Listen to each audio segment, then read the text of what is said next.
Videos देखने के लिए सब्सक्राइब करें जनसत्ता.com, बेल आइकन दबाकर पाएं लेटेस्ट नोटिफिकेशंस।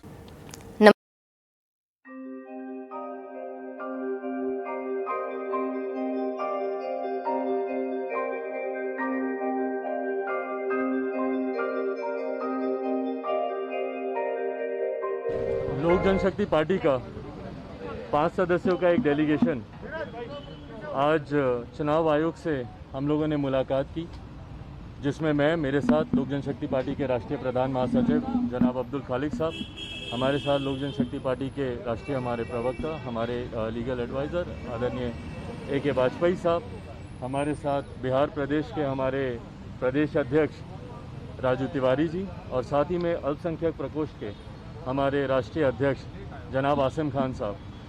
तो ये 5 सदस्यीय डेलीगेशन ने आज कमीशन के सामने अपनी बातों को हम लोगों ने रखा है।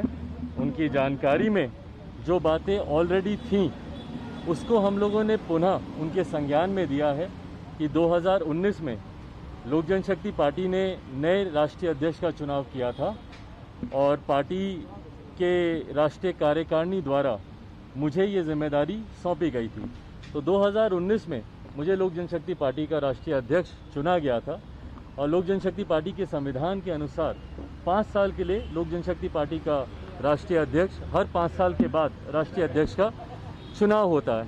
मुझसे पूर्व लोक जनशक्ति पार्टी के संस्थापक आदरणीय रामविलास पासवान जी पार्टी के राष्ट्रीय अध्यक्ष थे और उनका कार्यकाल 2020 तक था, पर उन्होंने स्वास्थ्य कारणों से और जिस तरीके से केंद्र में वो एक बड़ी जिम्मेदारी निभा रहे थे उसका हवाला देते हुए उन्होंने मध्य में इस्तीफ़ा दिया और उसके बाद एक नए राष्ट्रीय अध्यक्ष का चुनाव हुआ और ये जिम्मेदारी बाकायदा पार्टी के राष्ट्रीय कार्यकारिणी द्वारा मुझे दी गई। आज यही बातें हम लोग कमीशन के समक्ष उनके संज्ञान में हम लोग देने आए कि कुछ लोग हैं ऐसे जिन्हें पार्टी से निलंबित किया गया है, जिसमें पार्टी के 5 सांसद हैं, 2 हमारे प्रदेश अध्यक्ष हैं। बिल्कुल, कमीशन ने 100% हम लोग को अश्योर किया। उन्होंने पूरी तरीके से उन्होंने अश्योर किया।